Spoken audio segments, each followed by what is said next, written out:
네, 안녕하세요. 2021년 5급 공채 대비 행정학 예비 순환을 맡게 된 프라임법학원의 이지한이라고 합니다. 네, 5월 28일 2021년 대비 행정학 예비 순환 강의 전에 오늘 여러분들께 제 강의 구성 어떻게 되어 있는지 그리고 어떤 방향으로 강의에 임할 것인지 간략히 소개하는 사전 오리엔테이션 형식의 촬영을 오늘 시작하도록 하겠습니다. 네, 먼저 제 소개를 간단히 드리겠습니다. 저는 이지한이라고 하고요. 저는 2015년에 미국의 이제 텍사스 주립대학에서 행정학 박사학위를 받았습니다. 주 전공 분야는 인사행정을 전공을 했습니다. 네, 귀국해서는 2015년, 16년에 성균관대학교 글로벌 리더학부에서 정책학 전공 학생들 강의 전담 교원으로 일을 했었고요. 그리고 우리 그때 당시에 이제 학회 활동도 좀 했었습니다. 그래서 인사행정학계에서 국제협력 담당 이사를 담당하기도 했습니다.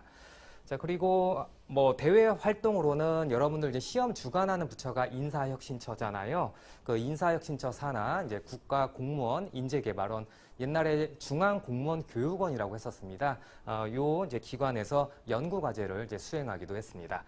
자, 그리고 이제 우리 5급 공채 시험, 특히 행정학 볼 때 우리 교과서뿐만 아니라 최근에 학계의 흐름 같은 것도 반영돼서 이렇게 출제가 되기 때문에 여러분들이 2순환, 3순환 이렇게 가셔서는 이렇게 학술지에 나와 있는 논문 같은 것도 좀 많이 읽으셔야 돼요. 그래서 저는 관련 학술 활동으로는 이제 정책과학학회보에 논문을 또 게재했었고, 그다음에 정책분석평가학회보, 또 행정 관련된 한국사회와 행정연구 등등의 학회보에 논문을 게재했습니다. 이런 제 경험을 토대로 해서 여러분들께서 어떤 논문을 가지고 또 어떤 부분을 정리해서 여러분 답안에 현출이 가능하실지 제가 여러분께 가이드라인을 제공하는 차원에서 도와드리겠습니다. 네, 간략하게 이제 제 소개를 드렸고요.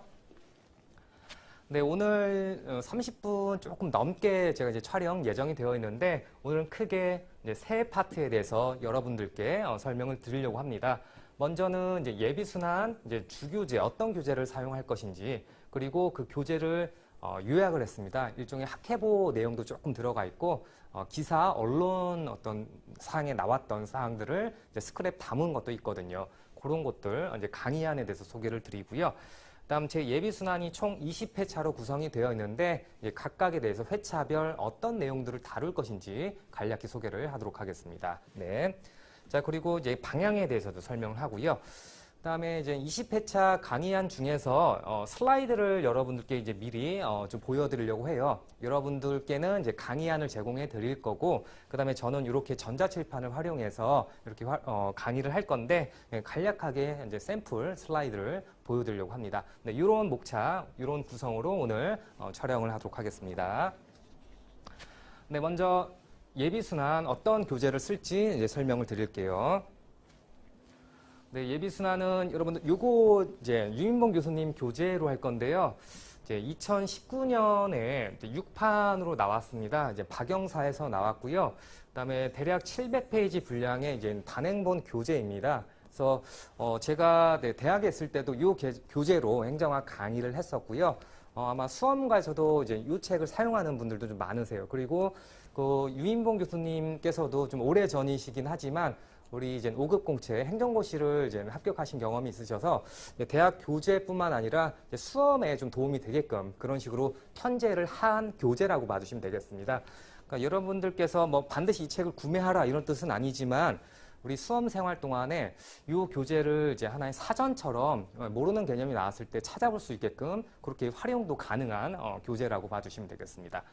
네, 그리고 이 책 하나로 이제 예비순환에서 뭐 커버를 다 할 수도 있겠지만은 최근에 그 여러분들께서 이제 행정과 관련해서 이슈들이 되게 많죠. 그런 것들, 행정 정책 관련 이런 학술지 논문들 제가 여러분들 다 읽으라고 이제 할 수가 없어요. 시간 관계상 예비순환에서.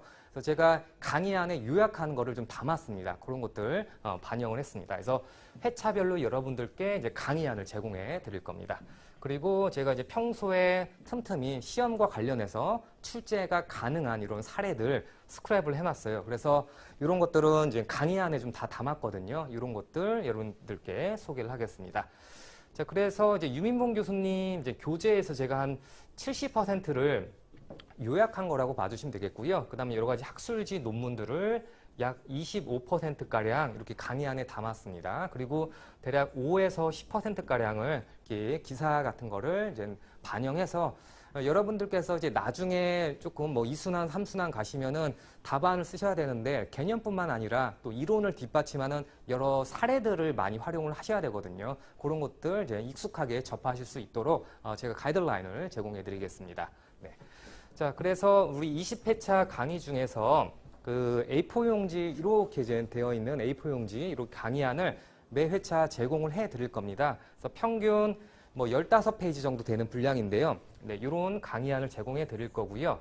그 다음에 여러분들께 이제 제공해 드리는 강의안은 그 이제 중간중간 중요한 이런 사항들에 대해서는 직접 써 보실 수 있게끔 이렇게 밑줄 블랭크 같은 거를 좀 만들 거예요. 그래서 여러분들이 중요한 핵심 단어, 어떤 문장에 대해서는 바로 좀 써보실 수 있게끔. 왜냐하면 우리 2차 과목은 직접 써봐야 되는 시험 과목이잖아요. 그래서 자꾸 좀 써보셔야 이게 좀 익숙해질 수 있습니다.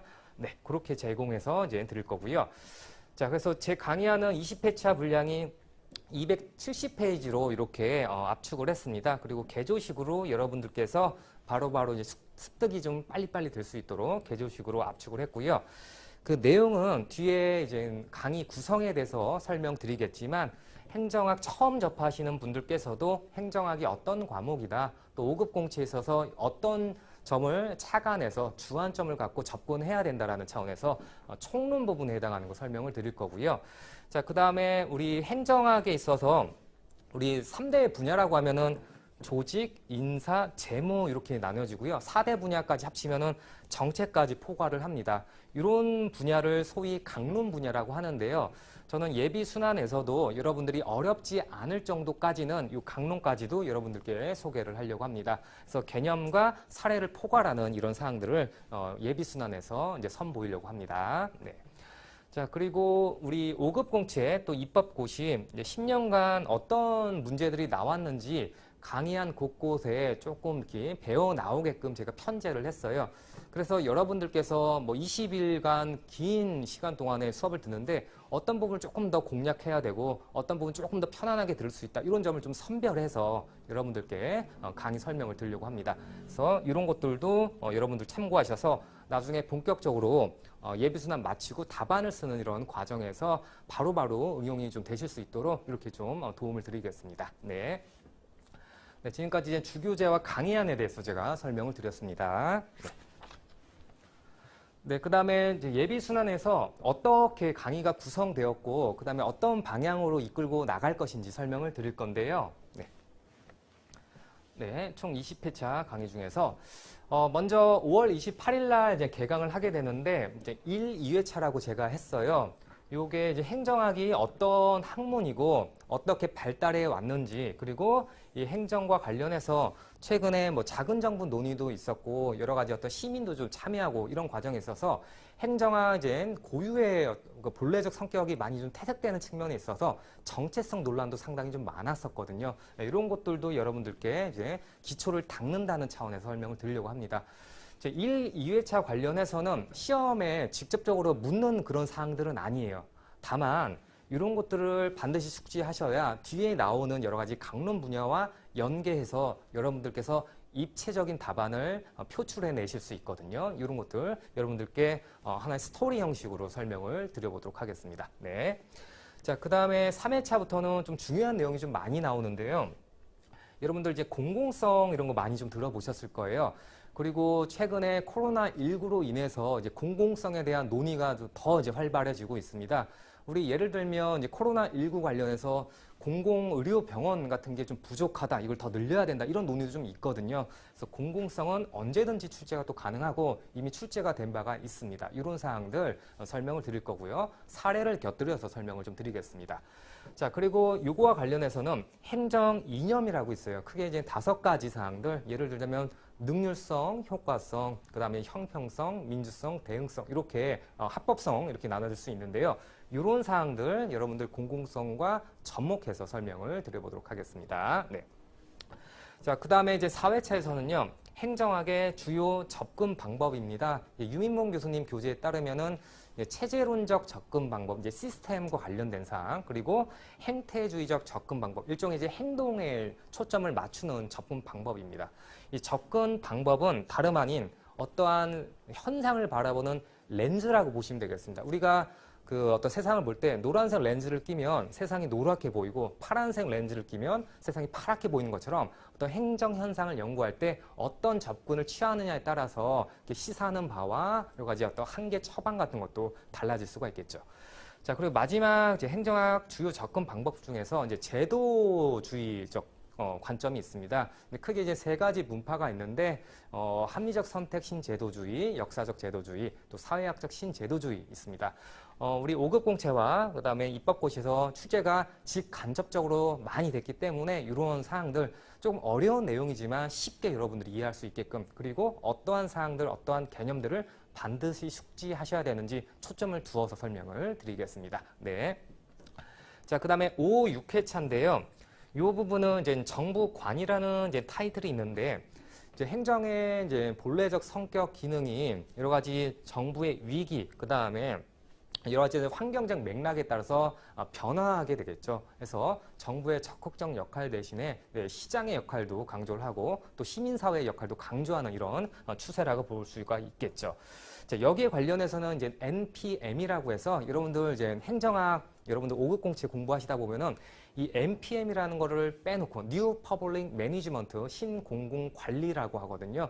이걸 빼놓고 여러분들이 시험 준비를 하실 수가 없습니다. 그래서 이런 사항들 설명을 드릴 것이고, 그다음에 NPS New Public Service 신공공 서비스 이런 거에 대해서도 이제 설명을 드릴 거고요.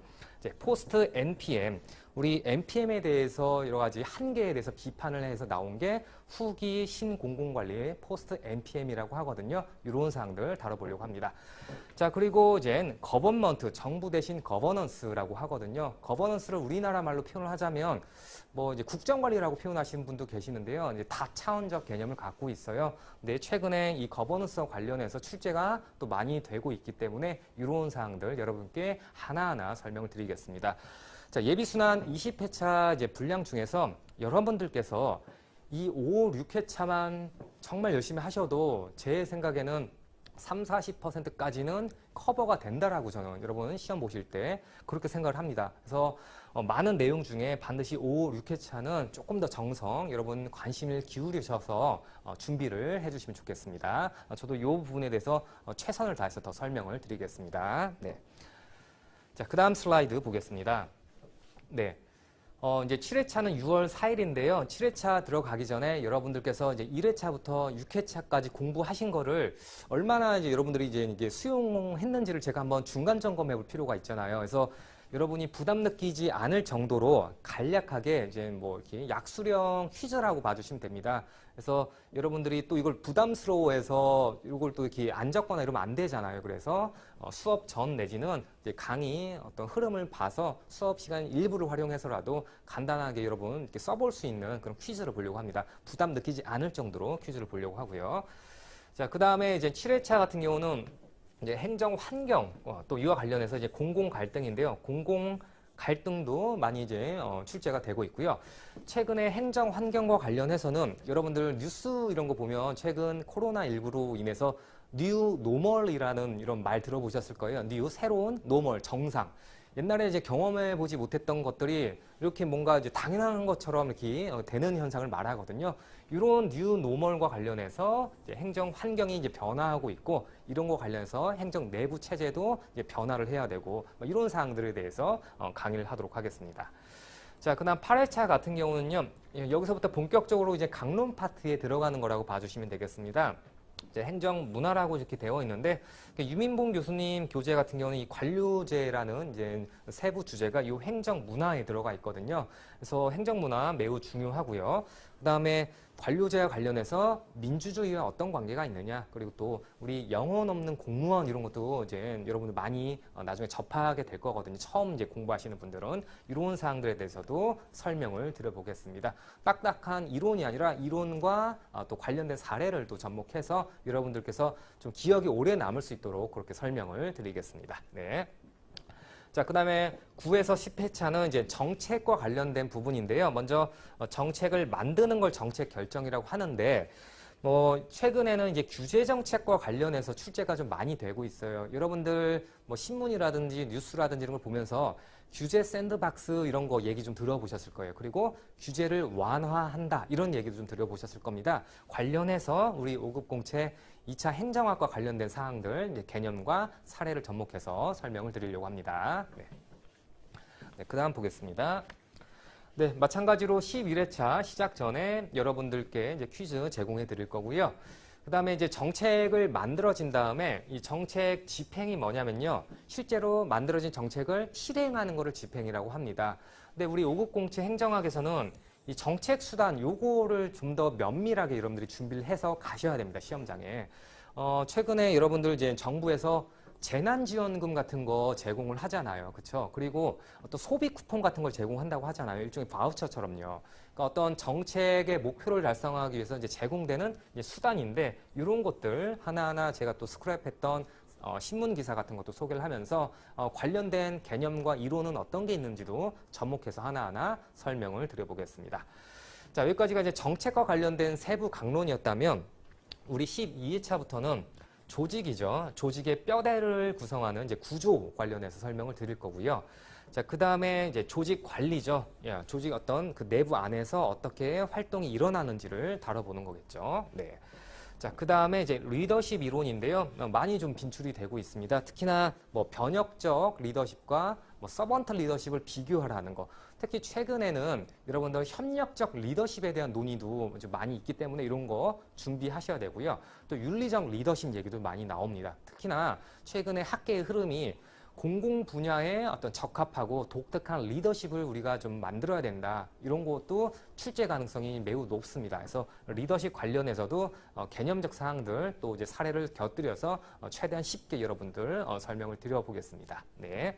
자, 여기까지가 조직론이었다면 네, 14회차, 15회차 같은 경우는 인사행정의 어떤 토대입니다. 제도적 기반을 보는데요. 이 밑에 제가 실적제라고 이렇게 담았죠.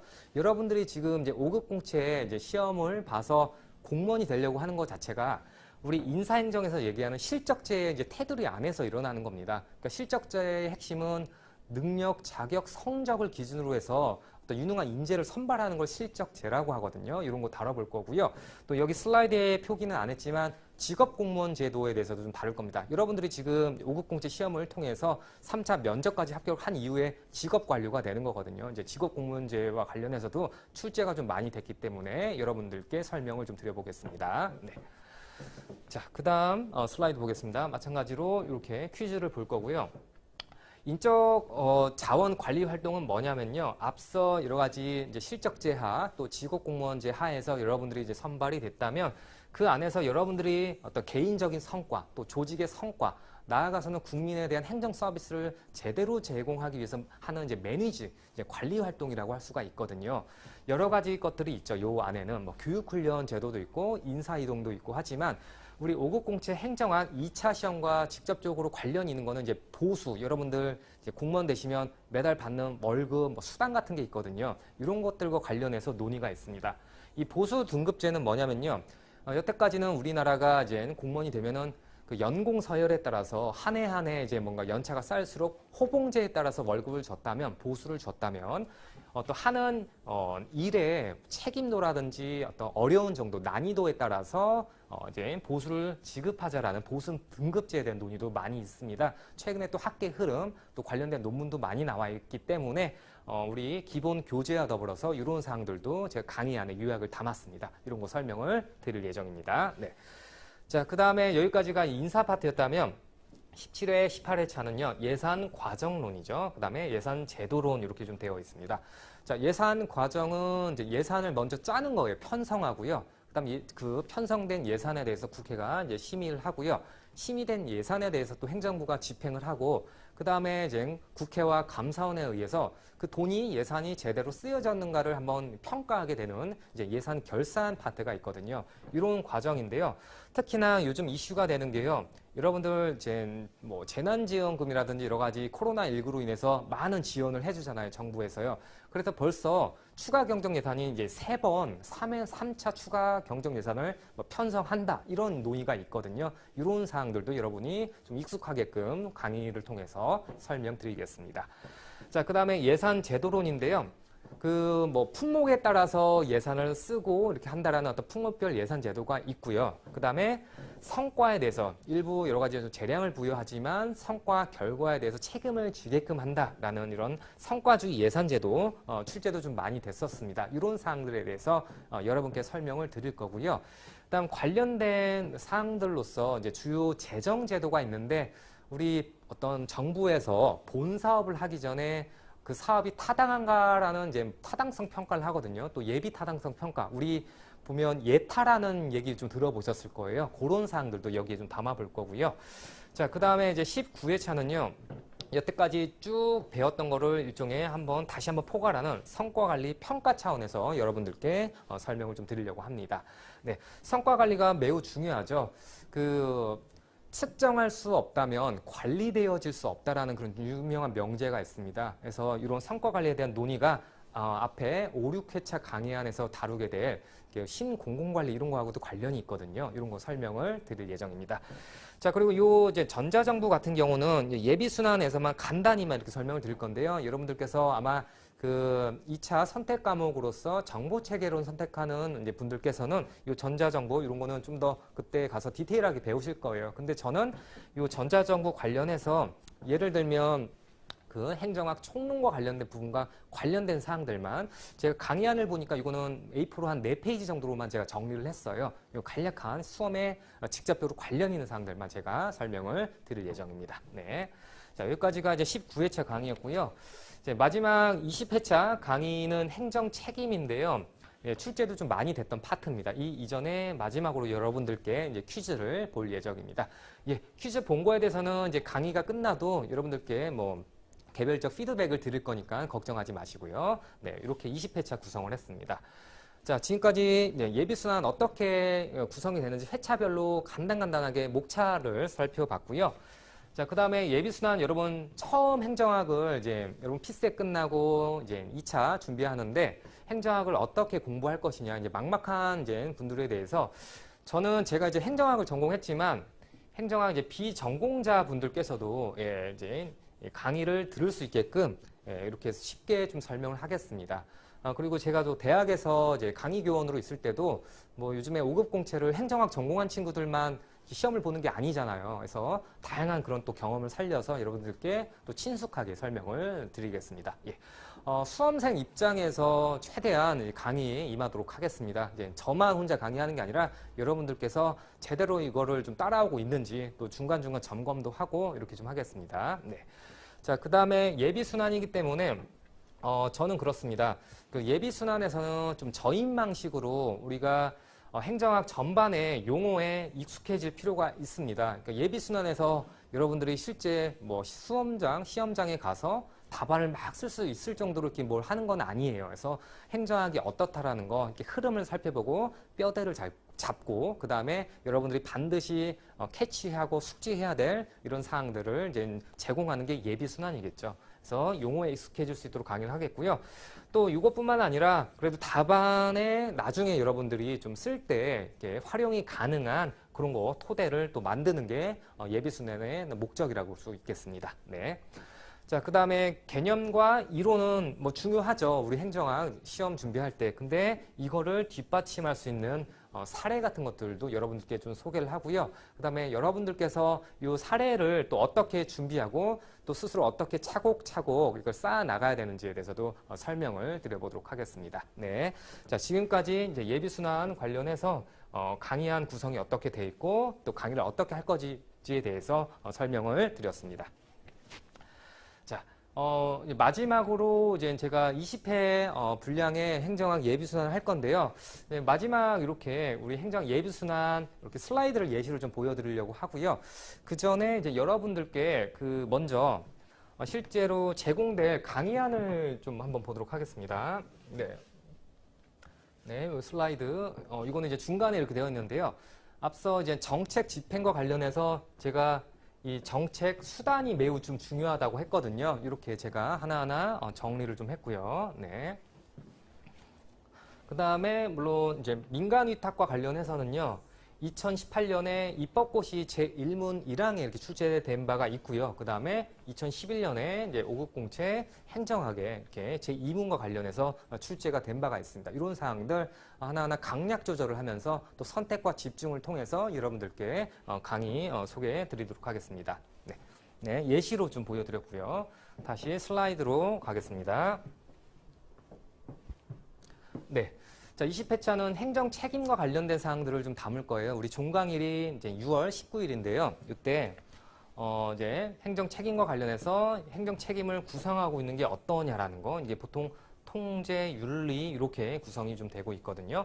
그리고 여기 노란색으로 표시한 게 공공 부분이 이제 다양화되고 있다는 거였죠. 이제 정부만 오롯이 이제 행정 서비스를 제공하는 게 아니라요. 민간 부분에서도 이런 거를 분담해서 하기 때문에 공공 부분이 다양해야 됨에 따라서 옛날엔 정부만 이런 행정 어떤 집행 결과에 대해서 책임을 졌었다면 요거와 관련해서도 공공 서비스를 뭐 대신 이렇게 민간 위탁해서 이렇게 집행하는 기관도 책임성 부분에 대해서 우리가 분명히 논의를 해야 된다. 이런 맥락에서 일부 출제가 됐었습니다. 네, 이런 것들도 살펴볼 겁니다. 네.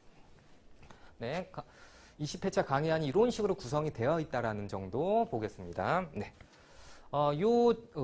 이제 피라미드로 된 이 도형은요, 그 박흥식 교수님이라고 이제 유민봉 교수님 교재에 없는 내용이거든요. 근데 그 교수님께서 우리나라 이제 뭐 행정 책임, 공직 윤리 이런 거와 관련해서 대가 중에 한 분이세요. 그래서 그분께서 몇 년 전에 한국 행정학 이제 60년을 되돌아보는 그런 차원에서 이 논문을 하나 쓰신 게 있어요. 제가 이제 발췌해서 요약한 건데요.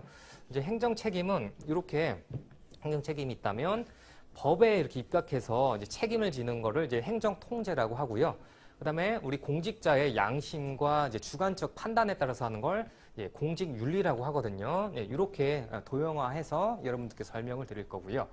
자, 그다음에 이 공직부패라는 것도 출제가 좀 되고 있는데 이거는 여러 가지 윤리 중에서도 이기주의 윤리관 중에서 자기중심적 윤리관, 개인주의적 이기주의 이런 거에 따르는 게 이제 공직부패라고 하거든요. 이런 사항들 설명을 드리겠습니다. 네. 그다음에 이렇게 그 객관적 책임과 관련해서는 내부 통제, 외부 통제가 있는데요. 이런 사항들은 이미 출제가 됐었던 사항들입니다. 이런 거 강조해서 설명을 드릴 겁니다. 네. 그 공직자의 이제 주관적 어떤 책임을 다루는 걸 이제 적극적이고 자율적 윤리적 특성 이런 거를 이제 공직 윤리라고 하고요. 그다음에 소극적이면서 이제 강제적이고 법적인 차원에서 이제 교정을 하려고 하는 거를 이렇게 행정 통제라고 해서 객관적 책임으로 이제 분류를 하고 있습니다. 이런 것들 이제 마지막 회차 때 설명을 드리려고 합니다. 네. 네, 그 다음에 이제 우리 슬라이드 이렇게 제가 또 여러분들 강의안 제공하면서 그 내용이 몇 페이지에 있는지 그래도 여러분들 좀 편하게 이렇게 보실 수 있게끔 페이지 수를 좀 달았습니다. 자, 그리고 실제 강의안에서 여러분들이 이런 것들은 계속 조금 써보셔야 되고, 그 다음에 특히 뭐 영어를 이제 괄호로 해서 이렇게 답안에 구성하는 경우도 많거든요. 이런 것들도 중요한 키워드이기 때문에 여러분들께 제공해드리는 그런 강의안에는 이렇게 밑줄을 좀 쳐서 한 번 정도는 적어볼 수 있게끔 이렇게 제공해드리도록 하겠습니다. 네. 네, 그리고 이렇게 행정통제가 이렇다라는 거 이제 나와 있고요. 본 강의에서 설명을 드리겠습니다. 네, 그리고 주관적 책임에는 이제 공직윤리가 여기에 해당이 된다라는 거 좀 나와 있고요. 네. 네, 이제 행정 책임과 관련해서 특히나 여러분들께서 이제 행정학 이제 2차 준비를 할 때는 어떤 개념, 의 이런 거를 좀 많이 알고 계셔야 되거든요. 뭐 완벽하게 이거를 막 달달달 뭐 아직 예비 순환에서는 그 정도는 아니지만 특히나 어려운 문제가 나왔을 때 그 답안을 쓸 수 있는 시작은 전 요 개념적 의의와 특성이라고 생각을 합니다. 이런 것들 좀 강조해서 설명을 좀 드리겠습니다. 행정 책임을 묻는 문제가 나왔을 때 행정 책임 뭔지 이제 개념을 알고 계셔야 되겠죠. 한 2줄가량. 그래서 그거부터 시작해서 그럼 행정 책임이 어떤 특성이 있겠고 그 다음에 어떤 변화하는 환경 하에서 관료에게 어떤 책임이 요구된다는 걸 여러분이 이제 표현을 해내셔야 되겠죠. 그런 차원에서 여기가 시작이라고 저는 생각을 합니다. 네. 네, 그다음에 이제 행정 책임과 관련해서 이제 법적 접근, 윤리적 접근 이렇게 나와 있고요. 특히나 이 행정 책임과 관련해서는요. 그 프리드리히하고 파이너라는 학자가 되게 유명해요. 이제 둘 간에 이제 논쟁이 있는데 이런 사항들 여러분들께서 반드시 숙지를 하셔야 되기 때문에 강조를 해서 강의하도록 하겠습니다. 네. 네, 그다음에 이제 객관적 책임, 주관적 책임 이건 쿠퍼라는 이제 학자에 의해서 이렇게 제시된 거죠. 그래서 이런 거 설명을 드릴 거고요. 네, 실제로 2016년도에 이렇게 문제가 나왔었어요. 2016년도 입법고시 제1문 1항인데요. 이렇게 쭉 나오고 총 50점짜리 문제에서 이제 세부적으로 묻는 거였는데 여기 보시면 행정통제 수준, 관료의 책임성을 행정통제 수준, 그 다음에 행정책임의 뭐 원천에 따라서 뭐 유형을 구분해서 설명해라 이런 문제가 나왔었거든요. 그러면 예비순환 단계에서는 이런 것들이 무엇인지 이미 알고 이제 배우는 거라고 봐주시면 되겠죠. 그래서 이런 기출문제를 곁들여서 여러분들이 기출문제에 대해서 답을 막 달 수 있는 단계는 아닙니다. 예비순환에서. 그래서 이런 것들을 이제 기반으로서 한다는 거였죠. 그래서 여러분들이 이제 통제의 어떤 수준 정도 이렇게 보고요. 원천이 이렇다라는 거에서 뭐 이제 이렇게 테이블 표 형식으로 해서 계층적, 법적, 전문가적, 정치적 책임이 있다. 어떤 정치적 통제가 있다. 이렇게 여러분들이 숙지를 해주시면 되겠죠. 네. 네, 이런 것 각각에 대해서 계층제적 책임성과 관련해서는 SOP, 표준 운영 절차라고 하거든요. 나중에 배울 겁니다. 규율에 이렇게 입각해서 하는 책임성을 말하고요. 법적 책임성은 우리 주인 대리인 관계라고 합니다. 그래서 예를 들어서 뭐 주인이라는 건 국민이고 대리인은 이제 정부라고 볼 수가 있겠죠. 이런 관계에서 법적 책임을 다하는 거고요. 자, 그 다음에 이제 전문적 책임성은 이제 관료가 재량권을 갖고 자율성을 갖지만 여러 가지 마지막 어떤 책임을 이제 전문가적 책임성에 입각해서 지어야 된다. 이렇게 설명을 드릴 수 있고요. 정치적 책임성은 우리 대응성이라고 볼 수가 있겠죠. 이제 responsiveness라고 해서 이제 대응성, 국민에 대한 대응성 이런 거를 정치적 책임성이라고 얘기를 합니다. 네, 그래서 행정 책임의 주요 특성 이런 것들도 이제 설명을 드릴 거고요. 특히나 여러분들이 이제 뭐 답안을 나중에 계속 연습하다 보면은 결론 부분에 쓸 수 있는 이제 상용어구 같은 것도 많을 수 있어요. 예를 들면 이거는 행정 책임과 관련된 거지만 각 유형들, 행정 책임의 각 유형들을 배타적인 것보다는 서로 공존, 병존하는 것으로 인식할 필요가 있다. 이런 것들은 여러분들이 답안의 결론 부분에 쓸 수 있는 상용어거라고 볼 수가 있겠죠. 여러분들이 이제 나중에 이제 예비순환 끝나고 1순환, 2순환, 3순환 갈 때마다 여러분들 나름의 이제 서론을 시작할 수 있는 문구, 그 다음에 결론을 마무리할 수 있는 문구 같은 걸 다 갖고 계셔야 되거든요. 이런 사항들 여러분들이 참고할 수 있는 문장에 대해서는 제가 이거는 좀 암기를 해달라, 이거는 반드시 기억을 해달라 이렇게 설명을 또 드리겠습니다. 네. 그 다음에 이렇게 책임성 유형별로 이제 표 형식으로 또 구성을 했고요. 네, 이런 사항들은 뭐 우리 이렇게 주교재에는 좀 간접적으로만 나와 있기 때문에 조금 더 직접적으로 정리가 된 학회부를 통해서 이제 강의안을 구성했습니다. 네, 그리고 이거는 지금 올해 전에 출제가 됐지만, 예, 2011년에 출제가 됐었네요. 그 공공 서비스가 이제 다양화되고 있는데 공급 방식과 관련해서요. 이제 민영화되고 민간에 위탁되고 코프로덕션 공동 생산, 그다음에 퍼블릭이 공공 부분이죠. 프라이빗이 이제 민간 부분이죠. 이제 퍼블릭 프라이빗 파트너십이라고 해서 이제 공사 협력 또는 정부와 민간의 협력이라고도 표현을 하는데 이런 경향이 있는데 이거에 따라서 그럼 책임성을 어떻게 확보할 것인가가 출제가 됐었어요. 그러면 여러분들께서 뭐 어떤 소스가 있어야 되겠죠. 기본 틀이 있어야 되겠죠. 네. 그래서 이렇게 보시면 되겠죠. 전통적인 행정 이론에서는 계층적, 법적 차원에서만 이제 책임성을 물었었고 그 확보 수단으로서 국회의회가 관료제를 통제하는 것으로 책임성을 확보했었다. 그리고 NPA, New Public Administration, 신행정학에서는 시민의 참여 그리고 관료의 윤리의식, 어떤 개인의 양심이라든지 이런 것도 포괄해서 책임성을 확보해야 된다라고 이제 주장을 했었던 거죠. 여기 보시면 문제에서 물었던 거는 민영화되고 민간이 위탁되고 했던 것 자체가 이렇게 신공공관리에 입각해서 했던 거기 때문에 그 확보 수단은 예를 들면 성과 관리에 초점을 두고요. 그 다음에 조직 내외부적으로 경쟁에 입각해서 고객에 초점을 둬서 이렇게 구조조정도 하고 이런 차원에서 책임성이 확보가 됐다는 거죠. 그 다음에 거버넌스 차원에서는 정치적 책임성이라고 하는데 정부뿐만 아니라 이제 뭐 민간 시민사회를 포괄하는 이렇게 참여자들 간의 이해와 신뢰를 기반으로 해서 책임성을 확보했다라는 거였죠. 이런 여러분들이 기본적 개념을 알고 계셔야 앞서 나왔던 이런 문제에 대해서 답을 할 수가 있겠죠. 그래서 예비순환에서는 이렇게 뼈대를 여러분들이 형성하는 거라고 봐주시면 되겠습니다. 예. 자. 저는 이 예비순환 이런 것도 이제 뭐 1순환, 2순환, 3순환 이렇게 가겠지만 우리 운동선수들 중에서 특히나 이제 은퇴를 했지만 우리 피겨 여제 김연아 선수 있잖아요. 근데 그 선수가 처음부터 트리플 악셀이라는 고난도 점프를 한 건 아닙니다. 처음부터 어렸을 때부터 스케이팅을 했겠죠. 물론 이제 그 수험 기간이 그렇게 선수들처럼 오래 여러분들 준비하면 안 되겠지만 그 예비 순환에서는 기본적인 스케이팅 하는 방법을 배우는 거라고 저는 생각을 합니다. 그리고 하나하나 좀 1단계 난이도, 2단계 난이도, 3단계 난이도 이런 식으로 여러분들이 차곡차곡 쌓으셔서 실제 어떤 예리하게 다듬어진 실력을 시험장에서 이렇게 여러분들 표출해 내는 게 저는 목적이라고 생각을 합니다. 네, 그렇게 준비를 해 주실 필요가 있겠죠.